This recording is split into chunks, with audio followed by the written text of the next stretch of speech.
I graduated with my degree in mathematics and science education with high hopes. The problem was I'm brilliant with equations, but terrible with interviews. My palms sweat, I stumble over words, and I generally make a mess of selling myself despite being qualified.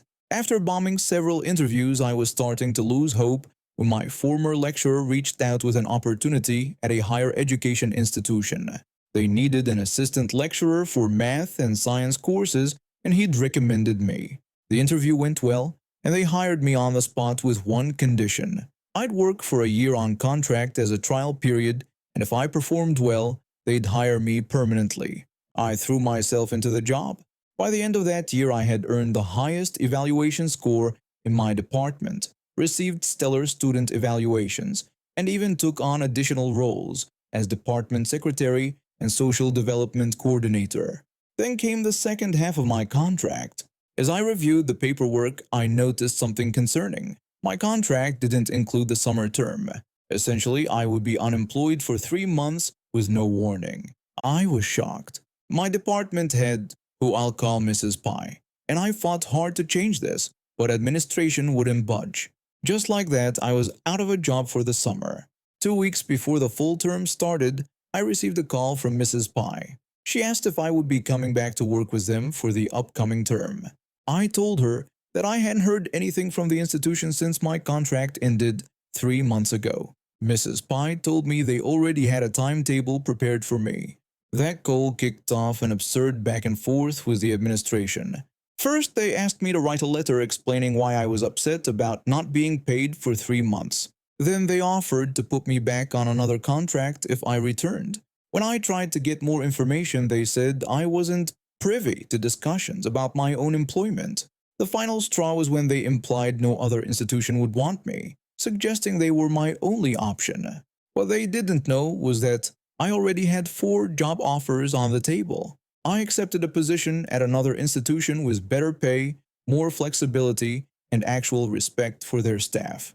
A week later, my old workplace called, begging me to return. I declined. About a month into my new job, I was on public transportation when I spotted a student with materials from my old institution's program. Being a bit petty, I struck up a conversation. I asked the student if I could ask a question, and they agreed. I asked whether they had a math teacher. The student explained that yes, they did have one, but they were told the teacher was still on vacation and wouldn't return for another couple of weeks. I asked if the student knew the teacher's name. When they said it was Miss Mary, I chuckled. I told them I was Miss Mary and that the institution had known for weeks that I wasn't returning. I suggested they share this with their classmates. The student was shocked and angry. This wasn't a minor issue then. To get certification in their program, completing the math course was mandatory. After that encounter, I called my former lecturer who had recommended me to the institution. I explained everything that had happened and told him not to recommend any other teachers there if he cared about his students' education.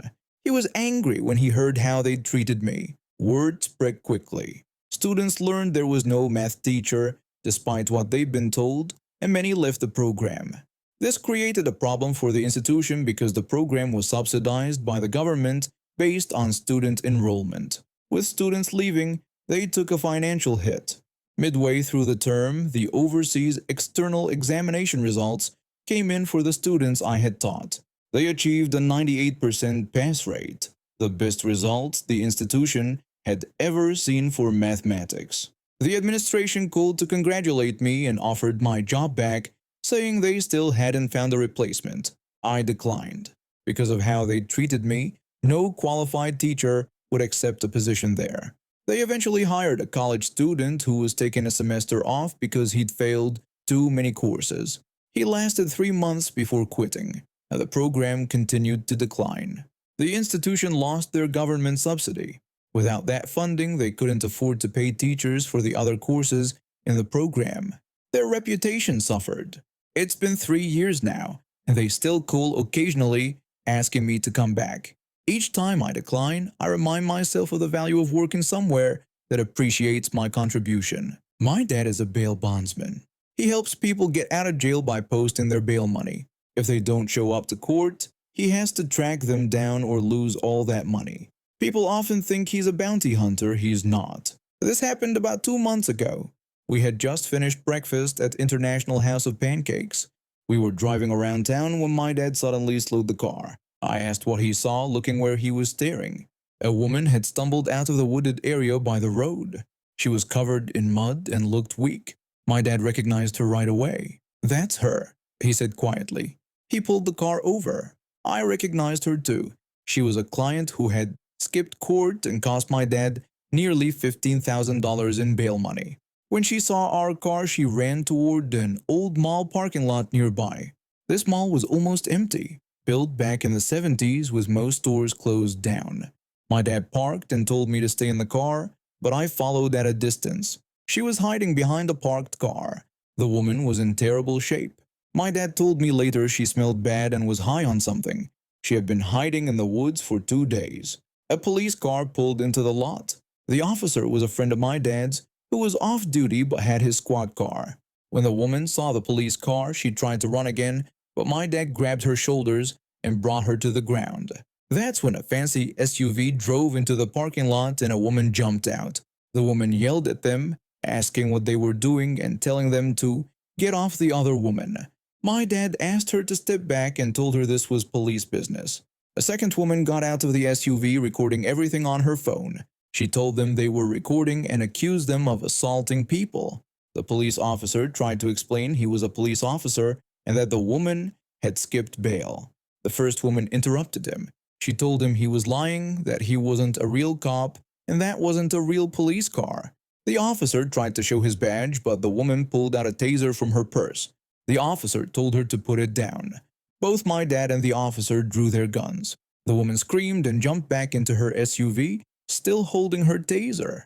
She told them she was calling the police. My dad told her to go ahead. I laughed watching this. This woman was calling the police on the police. While she was dialing 911, the officer's radio came on. He had been called to this exact location. Within minutes, 3 more police cars arrived. Both women were handcuffed and put in separate police cars. The first woman complained about police brutality and said she was just trying to help. The second woman said they had rights. The officer told them they were under arrest for assaulting a police officer and interfering with an arrest. They took the bail jumper away first. These 2 women didn't even know her. They had just seen what was happening and jumped in without understanding.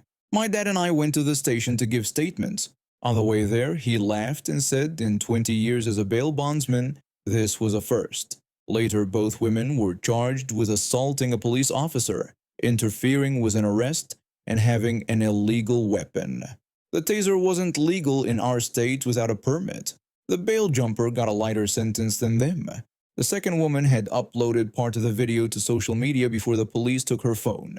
She tried to show police brutality, but it showed her friend pulling a taser on a uniformed officer next to a marked police car. My dad got his money back from the bail jumper. Now when we pass that old mall, we laugh about the day 2 women tried to arrest the actual police. Working at a grain elevator last summer involved more drama than I expected.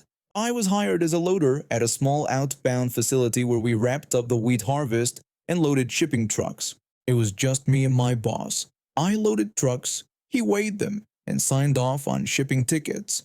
For anyone unfamiliar with grain shipping, weight limits are strictly regulated. Interstate shipping requires 80,000 pounds, while highway shipping, what we call 85.5, allows up to 85,500 pounds. Going over these limits is illegal and dangerous. We'd already had 4 serious grain truck accidents that season, so we took the regulations seriously. One day during outbounding, a truck driver showed up with a problem. The weight gauge in his truck wasn't working. This gauge tells drivers when they've hit the right weight. Since he needed an 85.5 load and had no working gauge, I had to eyeball it. I got him to 82,500 pounds, which was underweight but close. Instead of understanding the challenge, he got upset because he wasn't at full capacity. He went to my boss and told him how terrible I was at my job. The same driver returned around noon claiming he'd fixed his gauge. He told me he would honk his horn when I should stop loading his truck. I agreed and told him I would fill until I heard his honk. I started filling his truck, and when I heard the horn, I stopped. When we weighed it, he was way under, around 78,000 pounds. The driver told my boss that I didn't know what I was doing and suggested I should be fired. My boss defended me, saying he had heard the horn himself and knew I had stopped when signaled.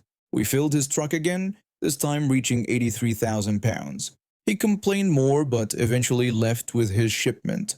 I thought we were done with him, but he came back one last time that afternoon with the same routine. He told me to wait for his horn again, and I agreed. This time I could tell there would be a problem. When you've loaded trucks before, you can see the dust marks on the trailer sides that show previous fill levels. Based on where he wanted me to stop, I knew he'd be overweight, but he was honking the horn, so I followed his instructions. When we weighed in, he was at 88,000 pounds, well over the legal limit. He complained to my boss again, but this time it didn't work. My boss told him he couldn't sign the ticket because the truck was overweight and couldn't leave until we reduced the load. I was loading other trucks, so he had to wait about half an hour before I could start unloading him. When I finally got to him, I unloaded until he told me to stop. We weighed again, still 500 pounds over. The driver said this was ridiculous, claiming he had never been in a wreck before and that my boss was being too cautious. My boss told him he was just following the law and that, if something happened, it would be his signature on the ticket, which he wasn't willing to risk. After more arguing, he gave up and told me to decide when to stop unloading. That's when I saw my chance for payback. This guy had been trouble all day, complaining and trying to get me fired. So I unloaded about 450 of the 500 pounds needed and sent him to weigh. My boss radioed back that he was still 40 pounds over. The driver got upset and said he would not go through the unloading pit again. My boss offered to grab a 40-pound bucket and climb up to remove just what he needed. The driver refused. Instead of accepting help, he dumped the wheat right on our scale, made my boss sign his ticket, and left. I had to clean up by shoveling 40 pounds of wheat off the scale. The whole thing kept him at our facility for about 2 hours, enough time for him to have completed another shipment if he'd cooperated. These truckers get paid more by the number of shipments they make, not by the hour, so his behavior cost him money. The next morning, while opening up, my boss told me the driver had called our regional manager to complain. It didn't work out how he planned. My boss told me that the driver had been criticized by regional management. They weren't happy about him trying to break the law, trying to get me fired, or dumping wheat on our scale. He got transferred to an elevator another 30 minutes away from his plant. This meant longer driving time and likely one less shipment per day compared to picking up from our location. His new pickup point was the main county elevator, where they'd have no tolerance for his attitude and would likely fine him if he tried the same things there. I changed jobs twice in the past few months. With these job changes, I also had to move houses. Right now, I'm living in a shared house with 7 other people. Thankfully, I have my own room, which gives me some privacy. When I moved in, I found my nemesis. He lives across the hall from me. This guy, Nemesis, loves to smoke indoors, which is against house rules. I hate confrontation and have had bad experiences with neighbors before. The Nemesis smokes in his room, and the smell goes through the entire house. I never talk to him about it because it's in the house rules that smoking indoors is not allowed. I quit smoking a while ago, so the smell makes me feel sick. I told our landlord about the smoking. I didn't speak with Nemesis directly because he barely understands English, and when he talks to me, I just nod and don't really care what he's saying. After I reported it, the landlord called Nemesis and told him that if he smoked again, he would be kicked out and would need to find his own housing. That same day, Nemesis came to my door, angry. He asked why I told the owner instead of coming to him first about the smoking. I told him that he signed a contract with that rule in it, and it should be obvious that smoking inside wasn't allowed. This happened on October 29th. Since then, I hadn't smelled any smoke in the house until last Friday. We share a bathroom between 4 people, and last Friday morning I went to the toilet and smelled cigarettes. I saw a cigarette butt in the toilet. I reported this but didn't get any answer. Last night I had plans with a friend and needed to wake up early, so I wanted to sleep around 1:30 a.m. But Nemesis had other plans. He brought his friend over to play FIFA all night. They were yelling, screaming, and talking very loudly. I was okay with it if I could sleep, but I couldn't. At 3 a.m., he turned on music on his speaker very loudly. I was angry. I went to his room and knocked on his door loudly. I had my camera on to have proof of talking to him. This is what happened. I knocked on the door and it opened with Nemesis and his friend looking at me. I told them to turn off the music because it was 3 a.m. and I needed to sleep since I had to wake up early. They said sorry, it was all good. I told them I didn't care about their apologies and just wanted the music turned off. They kept saying okay without doing anything. I cursed and left. They turned down the music a little, but soon they turned it back up. I only tell people once, then I act. I wanted to go back and beat them up or throw their speaker out, but I didn't. I don't want problems because of jerks who don't understand simple rules. Where I live, quiet time is from 10 p.m. to 8 a.m. I texted the landlord and sent the video I recorded. They said they would call him, but I don't think they did. Nemesis and his friend kept playing music until about 9:30 a.m. when I had to leave. So he didn't let me sleep, and while I was gone, he was sleeping in his bed. I could get revenge by playing music from 8 a.m. to 10 p.m., but I think about others and know they want to sleep. I've decided that if this happens again, I'm calling the police. I should have done it this time, but I wanted to give the landlord a chance to handle it. I'm going to tell the landlord that next time I'll call the authorities. Just because he's lived here longer than me doesn't mean the rules don't apply to him. He has a mini Karen haircut where 90% of his head is bald, and in the front he has a small patch of hair, which I find hilarious. The next day I came home from work to find a nasty surprise. Someone had taken all my food from the shared refrigerator and dumped it in the trash. I knew immediately it was Nemesis. This wasn't just petty revenge. That food cost me $80, and I'm not exactly rolling in money after changing jobs twice. I went to his door and knocked, but no answer, even though I could hear his TV inside. I took photos of the trashed food as evidence and sent them to the landlord. This time, the landlord actually showed up in person the next day. The landlord gathered everyone in the common area for a house meeting. When confronted, Nemesis denied touching my food, but another housemate spoke up. She had seen him dumping my stuff while cursing my name. Nemesis turned red and started yelling in a mix of broken English and his native language. The landlord gave him a final warning. One more incident, and he would be evicted within 48 hours. That night was blissfully quiet. 3 days later, Nemesis left a handwritten note under my door with an envelope containing $100. The note simply said, "Sorry for food." I thought things might improve, but last weekend he was back to his old tricks. This time he and 3 friends were drinking and playing music at 2 a.m. I didn't bother with the landlord this time. I called the police directly and recorded the whole interaction from my doorway. The police gave them all a warning, and the friends quickly left. Nemesis got a ticket for disturbing the peace. The landlord called me the next morning, furious that I involved the police without consulting him first. I reminded him that I had warned I would do exactly that if the behavior continued. 2 days ago, I came home to find Nemesis moving his things out. He avoided eye contact with me completely. The landlord told me later that he had found Nemesis a spot in another property he owned, far away from mine. My new neighbor moved in yesterday. She's a nursing student who works night shifts and sleeps during the day. We've already agreed to text each other if noise becomes an issue.